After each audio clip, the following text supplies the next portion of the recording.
Hi, everyone. It's Kathy Homemeyer again. Welcome, welcome. Nice to see everybody.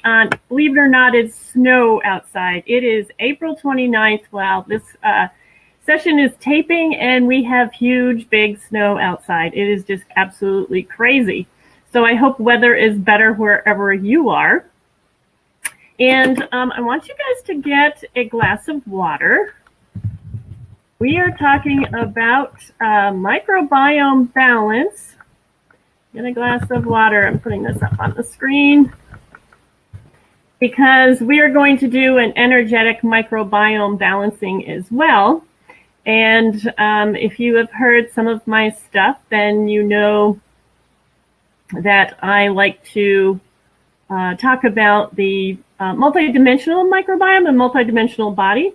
So I like to do things on different dimensions. And one of them is working with kind of microbes in my kitchen. And I have hi, everybody. Hello. Hi, Emily. Hi, Linda. Thanks for joining in. I want everybody to get a glass of water. So while people are joining in, I'm just going to kind of babble here about my little cooking station and nourishing your multidimensional body. I've had different interviews, of course, with folks on different topics kind of related to, but I've never really maybe gone into the way I see nourishing your multidimensional body. I started, and I say get a glass of water because I'm going to do a microbiome balance program for you for your water. We're going to energize your water and balance your microbiome. And today we'll go through just a couple of quick, easy tips on how to make your own probiotic sodas and healthy beverages.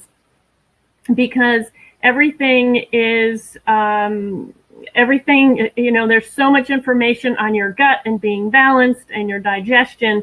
And people take probiotic pills, but it's just not the same as the critters that you can really balance all your own. It kind of sounds freaky every once in a while. And talking about bacteria or consuming bacteria, but they're really the good guys and they're working out for you. If you saw the show with the Beagleson brothers, I think it was last time, right here on Akashic Academy, they talked about terrain and how your terrain morphs while your system is doing what it's doing for healing. Now, in terms of my new program called the Biocodes, I see this as your system is always in healing mode, but you might be in a looping mode. And this is where you might see an overgrowth of yeast or bacteria or inflammation, because that is actually trying to, and we won't go into what the healing process is. I think I'll go through the biocodes on another show. But if you also saw my interview with Andy Lockmears, she also talked about that as well. And it's a really cool system. Your body really does know what it's doing. We just have to get out of the way sometimes. And a lot of times when we're in the healing phase, we douse it back with, hi, Renee, we douse it back with, drugs or inflammatories, even energetics sometimes, where we stop the healing process. We don't want the healing process. Hi, Super Sunday Soul Food. We don't want to stop that. We don't want symptoms to be terrible. It's uncomfortable, obviously, sometimes. So energetically, and even with, if things are really bad, obviously go to, do what you need to do. But we're really looking at where we are in the healing process and letting that work through so we don't start looping around. And one of these ways is to actually drink and make in your kitchen these beautiful probiotic sodas, and they're so easy. I like just having them around. I just like to have this dimension around me in my kitchen, and I'll show you in a little bit. I'll wait a couple more minutes and then I will actually do the water program. So everybody get a glass of water. We'll do a water infusion for you, our water elixir today for microbiome balancing. Okay, what it does, it's one of Peter's products, Peter Shank, with Aquaware. It will blank slate. So if you want to get tons of water, or if you want to intend this to go to all the liquids in your fridge, a case of water downstairs, whatever you like, whatever you feel you want to do, get your glass of water next to you, or do it, all the water in your well, the whole house, all the water in your community if you'd like to. and we'll do an activation for a microbiome balance. And this means not fighting with the critters, but actually bringing us back to a symbiosis with our body and the trillions of microbes that live within our body, trying to stay at a symbiotic relationship with us. So I've got a few things here. I've alluded to some of them in the past shows, but certainly not everybody's seen them. So I just wanted to give you a quick tip, really how to make, if anybody has a piece of ginger in their house, let me know. This is a really simple one you don't need probiotic, like any cultures for, okay? So, so let's just go ahead and do the water activation. Everybody have their water. And at first, what this does is blank slates, a few seconds of blank slating the water, and I'll let you know how this goes through. Just put your intent, when we start, just put your intention on the water. Or if you're drinking, I got my coffee. So, whatever you're drinking, just make it fun. Whatever you've got, just make it fun. You can make it a microbiome balancing elixir today. Or if you want to do it in a jar and put it in different things later, be really creative with this. I have so much fun in my kitchen. People don't know half the stuff I do in my commercial kitchen with really sending frequencies to the food, healing frequencies, bumping up the food from, light score of food. Has anybody worked with light score of their food before? That's another one we could do kind of a whole show on, is upping the light score of your food, dousing the light, or, seeing what the light score is. For example, I'll take my cup of coffee before being on, actually I have the Terra Resonator right here. So before the Terra Resonator, we do a light score from 1 to 100. So was it over 10? It wasn't even over 10. It was terrible. It's not a good coffee. So after Terra Resonator, it was over 50, 60, 70, so 75. So now I'll put it back on there. So now it's about 75. If you were gauging light score, if you douse or muscle test and you want to know about light score of your food, and I'll remind everybody still joining in, get a glass of water because we'll do a microbiome balancing elixir for you. The light score of your food, 0 to 100, you can test it. You can, put it in front of you. What is the light score I just did of my coffee? Before I put it on the Terra Resonator, it was less than 10. Bad coffee. But it actually has a really good cream in there, so I'm surprised. So you can test, what is the light score of my coffee? Well, it was less than 10. Now, in this instance, I have a Terra Resonator sitting here, which balances and is elementally balances and also does intentions. But I like to use it for my food. I put my food on it all the time, and it balances it. So it went up to, what did I say? 70. Yeah, if you are able to up the light score of your food to about 75, or start at food at about a 75% light score, you're doing great. These days, it's really hard to get anything off the shelves that generally I'm finding frequencies of processed food about 30% light score or less. And of course, some has been an outright 0. So we know how all that goes with processed food and everything, but you can increase the light score of your food. So that'll be a different time. But I just wanted to mention that these probiotics absolutely increase the light score of your food, hands down. So we'll go into that in just a sec. If everybody has their glass of water or their intention ready, let me pull up Aquaware. And we're going to do microbiome balance. So first it will go through a few seconds of blank slating your water, basically to take all the memories out of it, including the bad ones. As you know, water holds memory. It's been around the block, tons and tons of years. So we're going to blank slate that water.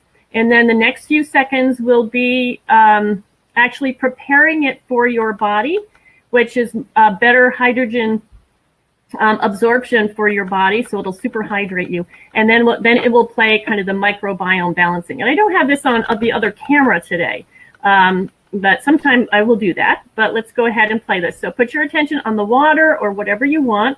I'm going to microbiome my coffee, and we'll go ahead and play that. And this is going to be on 100% because over the airwaves it drops a little bit in shall I say, potency, because I can set the level. I do everything on Aquaware at 100%. I just kind of zap. So here we go. So at first we're going to, and I do lightweight with it as well. So at first we're going to release all the frequencies in the water and blank slate it, okay?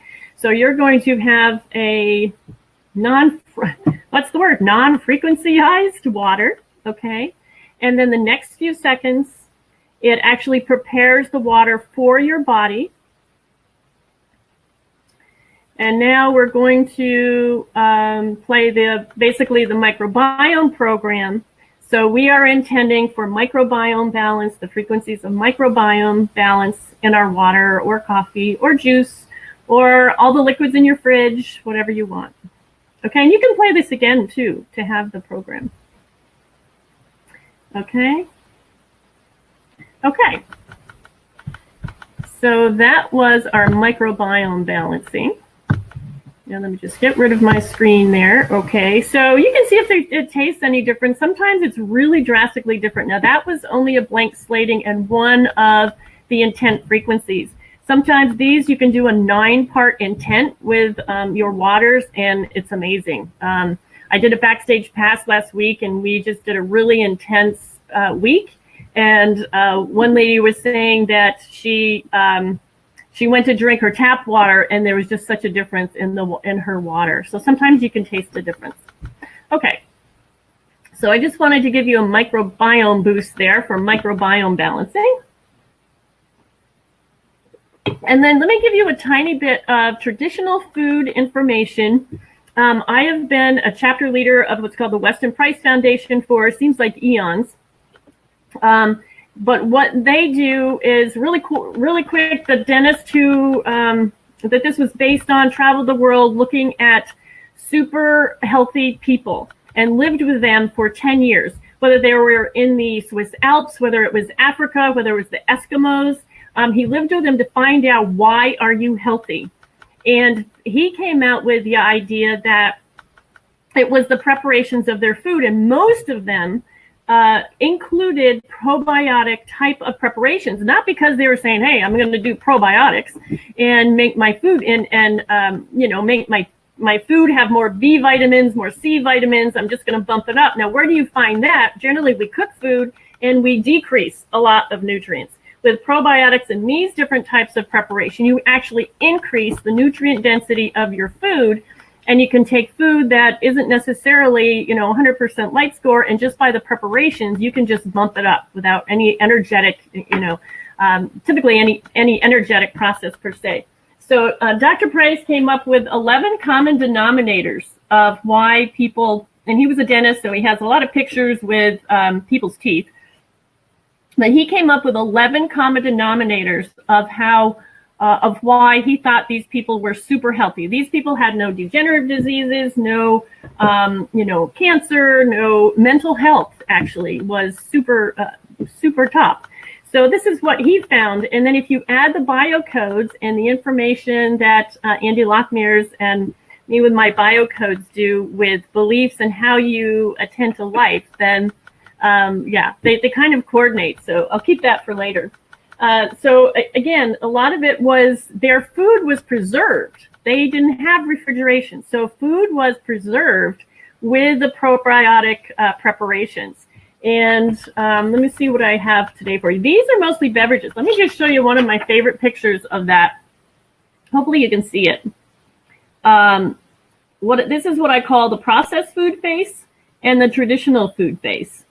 We used to have room for all the teeth that we were supposed to have in our mouth. See that guy with a nice full face? And the other guy, his tribe or community, potentially had gone more living in maybe a group in the cities and had gone from their traditional diet. So his face is thinner, his teeth are crooked, and it goes on from there. But it's really interesting to see a picture of Elvis with his parents. He's a gorgeous guy, right? But he has a thinner face. His parents have these big, round, beautiful faces. And this is, in that era where we started to do a lot of things to our food. Let's just put it that way. So trying to get back to preserving our food with probiotics and making probiotic sodas, which you can barely find anything, especially when you're traveling, barely find anything out there that's wonderful. And these don't need refrigeration per se. Now, I want to show you one that I did a little bit more because you can see it more drastically. This is, at the store, there were a bunch of pomegranates on sale. So this is a fizzy, there's a little bit of I ground it in a food processor. So you see a little bit of the muddle on top. But there's also, if I shake it, you're going to see bubbles up there. This is a fizzy, natural pomegranate soda. So this is something that I did, and I'll show you how in a minute, but that's kind of more the drastic one.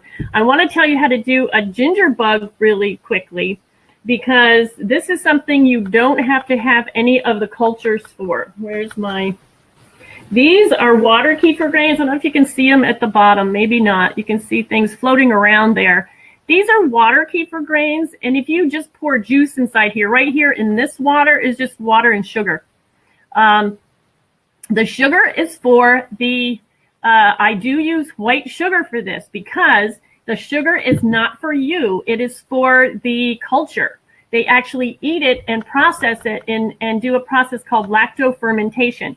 So they make it fizzy, they eat the sugar, and everything inside there is good for you, just as a quick aside to that. So these are water kefir grains, but you need grains. This one gets a little kind of weird looking, and many of you may do kombucha, but this is a kombucha. They call it a mushroom, but it's something you put in tea, in black tea, with sugar, lots of sugar, because you want it to eat the sugar and do the lactofermentation type of process. But the one I wanted to talk about today is, they call it a ginger bug. So if you look it up, it'll say ginger bug. But what it's in here is I also got some, another thing about sustainability. I also got some fresh pineapple. And in the pineapple jar was the center of the pineapple. So instead of throwing her out or putting her in the compost pile or whatever, I put it in my jar with a little bit of ginger. Now, you don't have to have the pineapple, or you can use either or. I believe the pineapple is just an addition because it's something I can use to create a great tasting soda that's a little bit different than just the general ginger. And I use tons of ball jars, as you can see. You don't have to have ball jars. Recycle, wash them, whatever jars you have, go right ahead.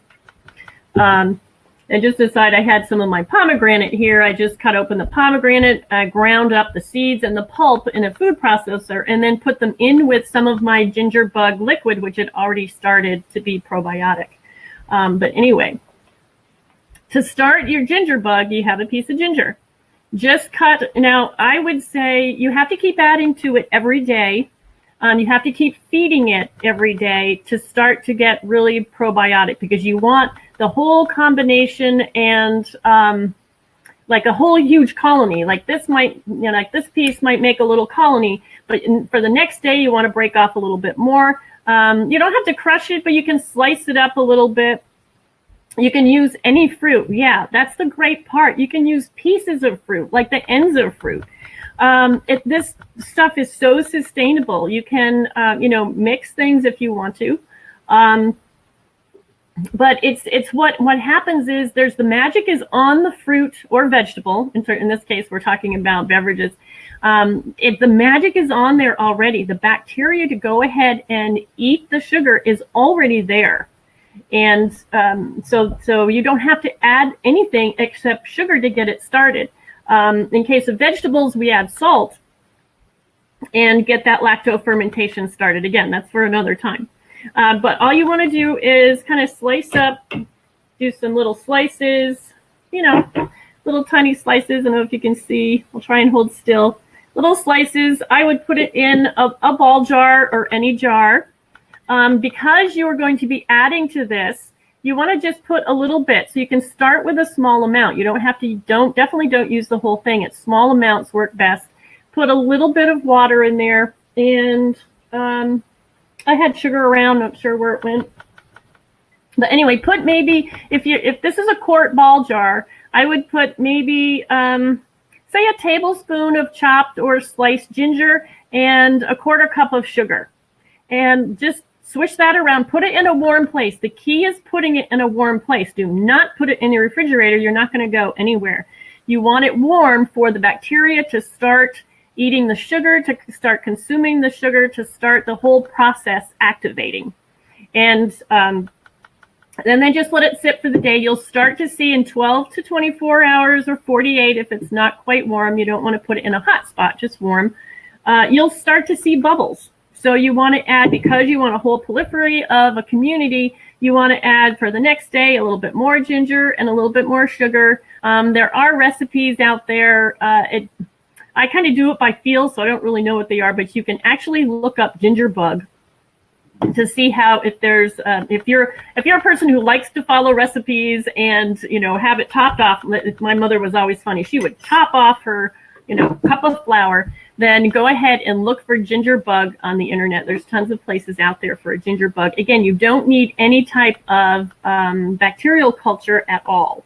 I've got different ones. I even have kombucha that's called a June. See how much lighter this one is to typical kombucha. And in these days, you can buy so many kombuchas in the store, but they're just not like you can make at home. They just aren't. A lot of them have, when I buy kombucha at my health food store, there's a CO2 can underneath to keep the fizz. So you really can make awesome stuff, and there's, it's not hard. It's just a little bit of process that you have to know. So with the ginger bug, just keep adding to that for 3 or 4 days. And then you're going to have, like I have, this is, again, my water kefir grains. But if this was just my ginger bug, I had it there somewhere. There it is. This is my ginger bug with pineapple. So what I'll do is take, and you can actually, if you get too much liquid, you can actually strain some off and throw out a little bit if it's getting too much for your jar, because what you want is the concentration, not the quantity right now. So this has been sitting for a while and it's pretty bubbly, so I might take either a couple tablespoons or a quarter of a cup of this. This is how I made my pomegranate. Was I took some of that starter, we can call that a starter, and put it in with all, I just wanted all the pulp in there from my pomegranates. You can see kind of some of the seeds and the pulp in there. I've shaken it now. I just wanted all the goodness in there. I'll strain it out later and actually drink this as fizzy pomegranate soda, right? And you can use, organic is always best, but from what I have understood and what I see in my kitchen, even if you have, any kind of decent juice, grape juice, anything like that. Grape works crazy because it's so much sugar in the grapes anyway. But these little critters kind of eat the toxins and take away all the bad stuff in the juice, I guess, if it's not organic. So, don't feel bad about, just do it. I don't care what you have in your kitchen. Nobody's perfect. We can't all have 100% organic or, just use what you have. That's what I like about doing these preparations, is use what you have, because everything works and it bumps up everything that you've got. Okay. The other process I want to tell you about is, is culturing, but it's not vegetables and it's not, the drinks. And I think one time before I mentioned that there's actually a dairy kefir. You can see this is very white. This is a dairy kefir grain. It looks like a squishy. How long do you keep the sodas? Okay, with any cultured food, if you look at, these were meant for preservation. So depending on if you get it just right, and I'm going to say this kind of really quickly, but I do these in classes too. With any of the cultured, they will eventually go to vinegar, which is actually really cool, because if it gets to tasting like you don't want to drink it, make a salad dressing out of it, and you have a probiotic salad dressing. So that's what's so cool about that. And none of this food ever goes bad. You can just use it for another thing. So before time is up, I want to mention that I am going to be starting this is flour, just white flour. You don't have to, organic is great, but the best way to start, what I'm starting is a sourdough culture. On the I have kept that up there. Sorry about that. On my Nourishing 90 special page for you guys, nourishing90.com/AA, I have a sign up for a sourdough challenge. Now, if you, this is a little bit of an issue for everybody in terms of gluten. We're calming down, we're understanding it's not necessarily the gluten, it's the terrible toxins in our flour and you know, big long story. But if you want to try and make truly, these guys, the traditional food people, never did anything. They didn't mix up grain and add a really quick a yeast to it. That wasn't the way you made real bread and real digestible bread. So I'm going to be starting a sourdough challenge that I will be with you in the forum. You actually get, if you sign up, and you can go to my page there and sign up. The link is there. It says a sourdough challenge. Hopefully that link still works, because I may have changed. I may have changed the link to it. So actually, if you just go to Nourishing 9D, take out the AA, it's right on the front. Okay, so if you just go to Nourishing 9D, and if it doesn't work right now, I will fix it. I changed it. It used to be, the link used to be 2017, but it is now 2018. So if you just go to nourishing9d.com, sign up for the sourdough challenge, and by next week, we'll probably be halfway through. I think I'm going to start it on Wednesday and Thursday. By next week, we can be halfway through. You'll get an email every day telling you how to take a little bit of flour and a little bit of water and start making sourdough. I really dislike the word sourdough. I like to call it cultured flour. I don't know, cultured yeast. Super dough is what I like to call it. This eats the toxins in the grain. It breaks down the grain. So by the time you are making bread, and you can use other yeast if you want, but this is the natural rise. By the time you make this bread, and in the sourdough challenge, we make some really cool English muffins. You don't have to bake a loaf of bread, wait for it to rise. We do the quick method because we want to see something right away, right? So we do the quick method, and you'll end up with super digestible English muffins right on your stovetop. Don't even need an oven. So if you start this with me on Wednesday or Thursday, sign up. I'll be in the forum. Because some people have a little bit of trouble, or maybe don't put it in a warm enough place or something. You can actually do the sourdough challenge with me, and we'll come out with sourdough, which you can make bread from, of course, anything, even chocolate cake. I have a great YouTube about sourdough chocolate cake. That chocolate is only a carrier for superfoods anyway, if you know that. I make my own chocolate too. Not all the time, but when I do, I put in superfoods. So we made a sourdough chocolate cake, and even sourdough, don't forget pancakes. I did a sourdough pancake by just adding a little bit of sourdough and a little bit of Aunt Jemima until I got, to here. So that's how I phased that in for my family. So it's super cool. Join me in the sourdough challenge. It's on Nourishing 9D.